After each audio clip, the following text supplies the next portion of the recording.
Good morning, and it's a Bromley Buzz podcast interview with two people, one of whom is very familiar to the podcast as a co-presenter in one identity, Zeenat Noorani, and we have Nikki Fishman, who is a first on the Bromley Buzz. But both of you have a particular purpose. Would you like to introduce yourselves, or let's introduce Nikki? That's the Yeah, best. go with Nikki first. Right. Well, hello everyone. Yes, I'm a real newbie to podcasts, so my first podcast. So excited and terrified about the say equal measure. But yes, I'm Nikki Fishman, and I'm the co-chair of something called the Bromley Dementia Friendly Community, which is a group of amazing volunteers, not myself, but the other partners who all come together collaboratively to support the dementia community. So those who've got the formal diagnosis, but also equally important, their families and their unpaid carers. Lovely. And Zeenat here has Let's Talk Better CIC emblem behind her. So for anyone that hasn't heard of that, Z? Yes, so putting on a different, it's really weird being on the other side of the screen, being interviewed like this. As you will know, Darren, when I No interviewed you pressure. for the Bromley Buzz podcast, your own. So most of you know me as the Clarity Coach firm, Clarity Consulting. Many might know me for being the co-founder with Darren for Let's Talk Better. So, I've been quite busy trying to organise events and Let's Talk Better is all about stigmas and taboos, opening up better, inspiring conversation and building people's awareness about where they are in their life and the positive changes they can make so they can live their life better, free of the mental anxieties and stresses. Just putting those little things into place, having those conversations. It says it in the title, Let's Talk Better. So yes, and I'm also, just to throw in there, a partner of the Bromley Dementia Friendly Community, which we became last year as part of Let's Talk Better. So really excited. They help, hold these monthly coffee mornings at Thackeray Williams, a great place to meet like-minded people who are doing wonderful things in the dementia community. So yeah, that's me in essence. Yes, and in effect, we are collaborating on a noteworthy event that's coming up. So, which of you would like to describe that? So I'm going to jump in here. So the event that's coming up, Nikki actually approached me because it's something that she's had in the sort of the back works of things, wanting to do this for quite some time.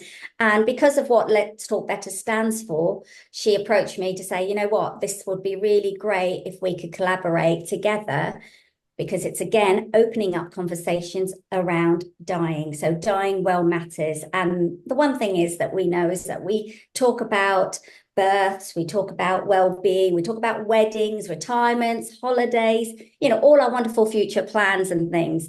We make those lists and those goals. But the one thing that we don't talk about is death, dying. And suddenly that becomes an uncomfortable topic. So in essence, that's kind of where we're coming from. I'll let Nikki dive in because she came up with the idea. And yeah, Nikki. All right. Oh, well, as I said, we are a group of volunteers who are very passionate about supporting our local community, and it's all about collaboration. So I've seen Zeenat at work, and I know how brilliant she is. So we had a need in the dementia community to start the conversation about dying well. Because when people get the diagnosis, suddenly all those sort of it's obviously a terminal diagnosis, really scary. Such a is cancer and other long-term health conditions. It focuses the mind not just for the person receiving a serious diagnosis, but also for the family and for the carers. And sometimes these conversations aren't spoken about openly within families. As part of my paid role, I also work for Age UK, Bromley and Greenwich, and also on the Bromley Well contract. So I also talk to many older people as well as younger people, and I'm based in the long-term health conditions team. So again, looking forward and thinking about your estate, planning for when you may be really poorly, is something really that doesn't have a space at the moment, yet I know people are thinking about it because I've had lots of individual conversations with people. And it's not just waiting. I think that's the important, not waiting until you get, a serious diagnosis or a serious illness within the family. It's really starting those conversations, making it part of normal life. I think so important. And really, finally, the NHS also is now looking at sort of dying well, living well. So it's really sort of the time is right, I think, to have this very, very important conversation. And that conversation will look so different for everybody, and I think it's just talking about it. So we all get better at doing it, as individuals, as families, and as society. Yeah. Yeah, it's it's sorry, on the 27th of October, if I remember correctly. it is, yes. Yeah, It's and Tuesday. Community House. No, it's at the United Reformed Church in Bromley. Yeah. Yes, so Tuesday, the 27th of October, United Reformed Church, and that's from 10 a.m. So the doors open at 10 a.m. and runs to about 2 p.m. in the afternoon. I'll give some more sort of details with that towards the end as well. But, one of the things I wanted to add to what Nikki's saying, which is so important, and also coming from my own personal experiences, is there, there's another sort of incredible part of this conversation is that we don't, as Nikki mentioned, we don't understand dying well or death in the same way. So our culture, our faith, our tradition, our family experiences, and the personal beliefs, they profoundly influence how we think about dying or how we not think about dying. A lot of us don't want to think about it or put those measures because we say things like, oh, we've got plenty of time, I'm still young, or that person I'm caring for will get better. But I think it's so important that we also, as a society and a community, we understand the beliefs of other people, the culture, so we can support each other better. And it's this place where the conversations can begin to happen to ease that distress and give more hope and what's that word I'm looking for? Hope and I suppose light. I mean, we can't cure the terminal illnesses, but we can sure make it better for the carers and for the people that are suffering as much as possible.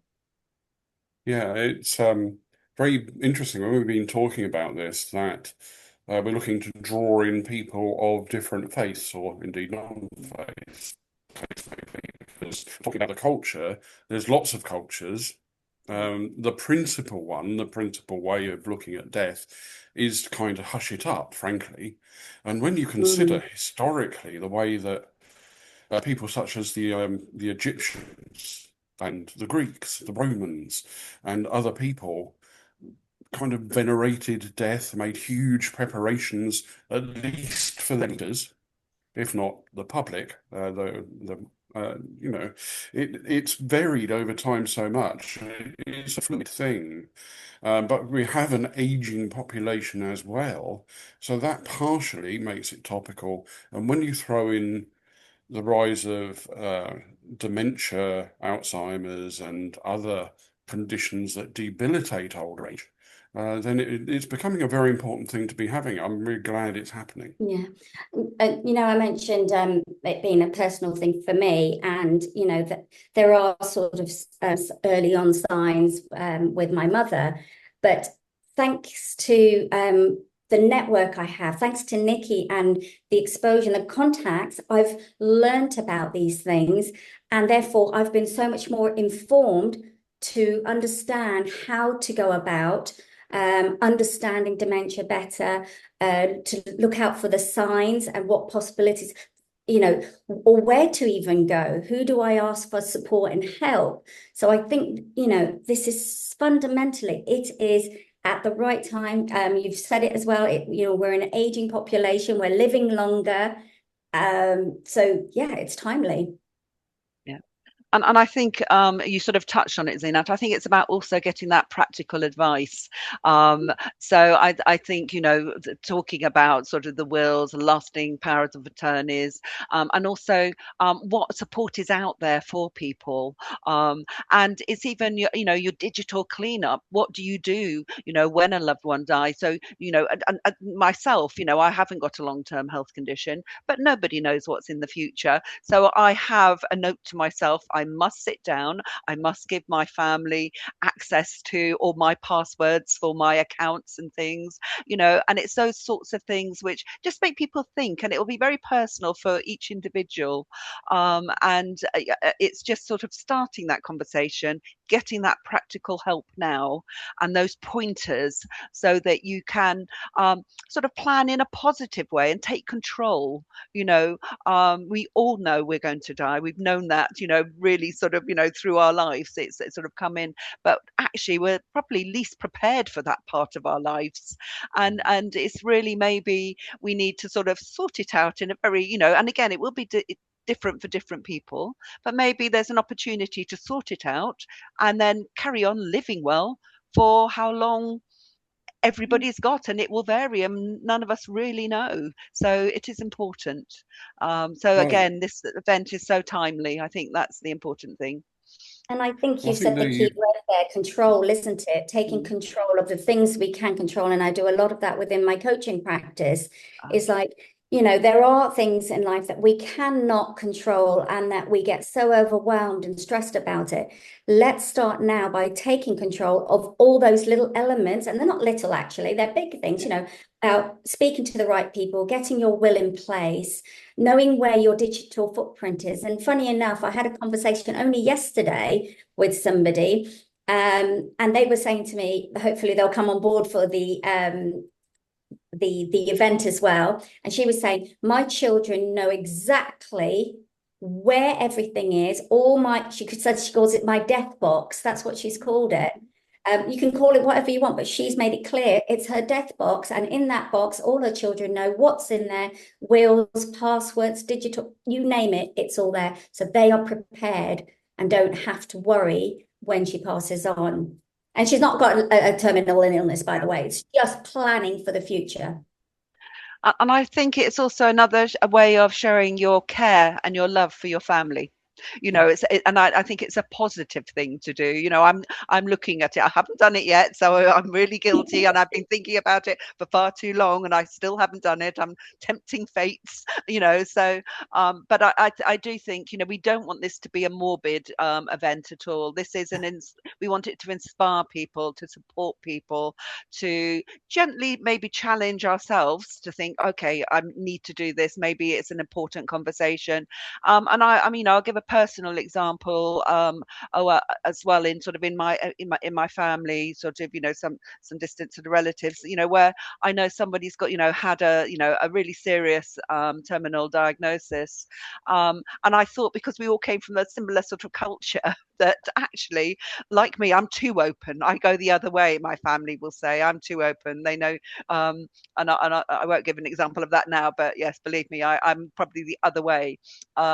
But to my surprise, even though my relative was, incredibly ill, and we knew that it was going to result in an early death from the illness, she hadn't had those conversations with her grown-up children and her husband for upsetting. And you could see that they desperately needed or wanted, but everybody was, no, it's not happening. We'll just carry on in a positive way. And actually, you could tell when I spoke, to her and just bumped into her at an event, she needed to have that conversation. She wanted to have that conversation with the family, but she didn't want to upset her family, and they were probably thinking, we don't want to upset her. So again, it's a very real topic that we need to shine a light on, and I'm delighted to have Zeenat's support in this, and yours, Darren, as well. So thank you both. No, it's a real pleasure. Darren, are you there? Oh, yeah, he's in his, no, by gone into his definition, thought. this is a thoughtful topic to be doing. I have so many encounters. thankfully not as many as there might be, but encounters with my own circle, my own family, along the years where death has turned up unannounced. You know, I'm coming over a little bit Agatha Christie there. And yeah, and then the consequences of that come, and earlier preparation, including on the mindset side, on practical things. I know for myself that one thing I definitely do not want to be, as and when I pass away, is to have been a hoarder, who therefore has my own family and anybody else having to go their way through so many things, and become one of those people you see who accumulate. And then a house clearance company is employed, Yeah. and you see it all being taken out, piece after piece after piece, furniture by furniture, often into a skip, and a whole lot of personal memorabilia, family things, and all of that goes. That's not dying well. That's really rather sad. And this can be something which is well prepared. It can have that element, strangely, of joy, and that's what we're going to touch upon at this event. Absolutely, absolutely. Yeah. So, And finally, where can people find it? I know that they right. So connect with us on social media for number one, and you'll get all the sort of latest updates. But it's also posted on the Let's Talk Better website. It's going to be posted on the Bromley Buzz website. It's posted on the my personal website as well.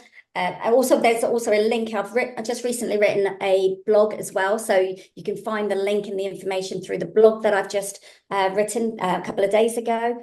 But if you're interested, you can go to tinyurl.com/Dying Well Matters, and you can find more information there, and also book your free tickets. Now, I want to stress that this is a free community event that is brought to you by Bromley Dementia Friendly Community in partnership with Let's Talk Better. So everyone is welcome.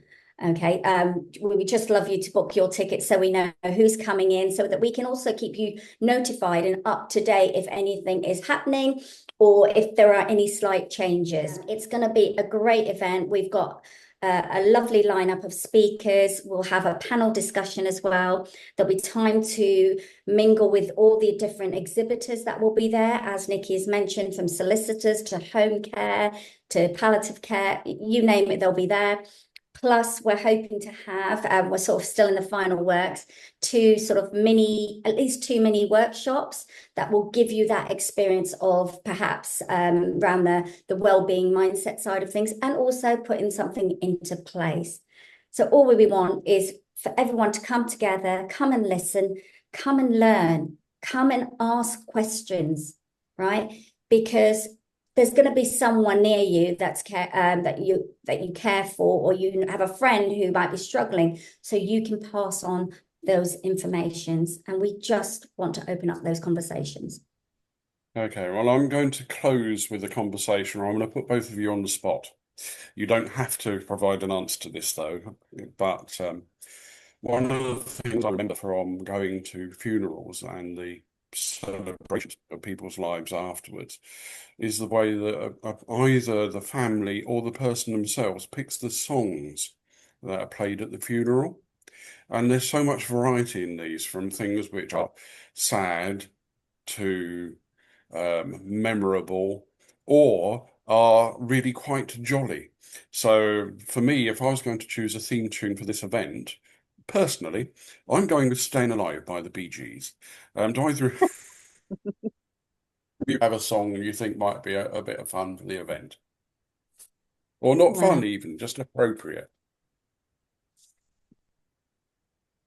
Do you know what? For me, there's quite a few songs. I think at the moment, the one that comes to my head is from Flashdance, Fame. Fame, I wanna live forever. Yeah, that kind of song. Because for me, even though I've passed on, it's a way of me telling people, live the life you want to live that fame, keep going. But there are a few other songs, I think. So I'm going to have to come back to you with that one and try and kind of hone it down. Mhm. What about you, Nikki? Well, first of all, I'm in a real dilemma. About to think about funeral plans, but actually, I'm veering towards a direct cremation type thing, because I don't want my family to, personally to go through. That's that really sad thing. Although I have got one family member who I think might need to go through the process, so I've got to weigh that up. And I actually quite like the idea that one of them, I haven't made any decisions, one of them was offering a free cream tea. And I thought, you know what? I get a free cream tea for my husband and me now. It appeals to my wacky sense of humour.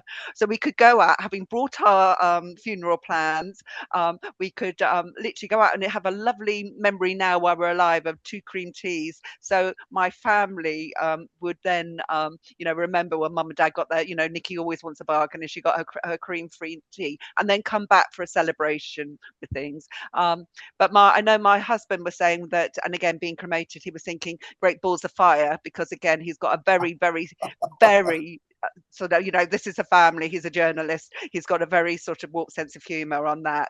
There are some really, really sad songs which would make people really emotional. And then I've gone to lots, funerals over the years and things, and they get you. So I think it has to be personal, as you say, so much to the person.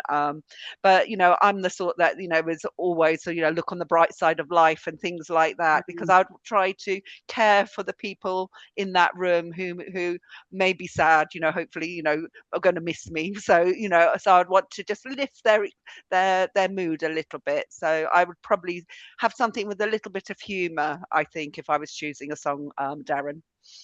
Thank you. I think I think that I suits think Nikki well, because she is such a bubbly person and a caring person who gives so much of herself. And yeah, that would mark it beautifully. And, can I just say I'm privileged to be working alongside you? I'm learning lots. Oh, well, it's mutual. And as I say, and Darren's my new friend, and I'm going to be learning lots from him, including podcasts. So thank you both so, so much. yes, thank you too, and I look forward now. I did before, but even more so now, to what will be, as much as anything else, quite an uplifting event, and that's not something you necessarily think because of the topic. Yeah, so Dying Well Matters, Conversations That Count. Come along 27th of October at the United Reformed Church. We look forward to seeing you all there.